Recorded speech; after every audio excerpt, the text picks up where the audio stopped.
Tana, musuroy na ta aning dapita kung gusto ka mahil perfectly para sa imuha. Ay mga kalagan nga usahay ra makalaag kay pirmi lang walay sapi. So padulong na may anak Sa destination. kung anak grabe gid kalihukan. Dili na nako ipakita ang akong dagway kay mura maug naong og tae. Hoy kaparas.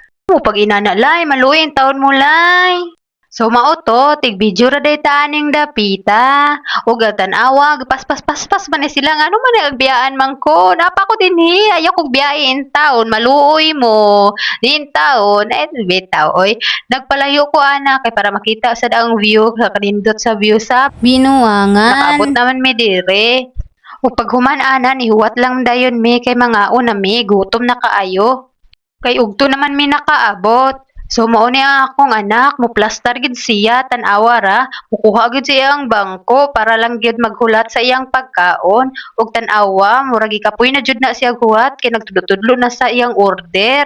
Oh, grabe mura gid og maot. So nakaabot na mi dinhi ni sulod na mi sa maong tigitawag nato nga healing pool. Wala pay naligo ana kay naa pa may misa. So, naa day patakaran before pa ka maghumol dito sa swimming pool, dapat maligo ka daan. Ug tan-awa gikaliguan ng bata nganong nihilak man na ang bibi na. Maluoy yung taon mo sa bibi na. Nihilak ang bibi na. Kandingon man gyud ang bibi na. So, na sila himasa og nisulod na sila sa swimming pool. Wala day mi nag-apil kaligo na kay labi na ako kay gidugo may taon ko ana day. So tan-awa wa pagay gihumol nihilak na ang bata kay tungod sa katugnaw kay tugnaw man intaw ng bata ah. So unsa man di ay magpagansi bre ang inahan magpusing-pusing gid in taon sa dayon dira.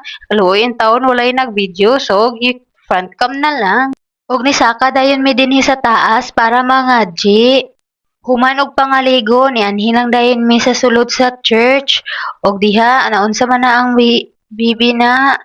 Oh, nakabantay sa kamera, nagpa-cute-cute in taon. Human, nindot gid basta makatuon ang bata sa atong Catholic culture. Mao na, happy kay siya og ni pakpak pagyo.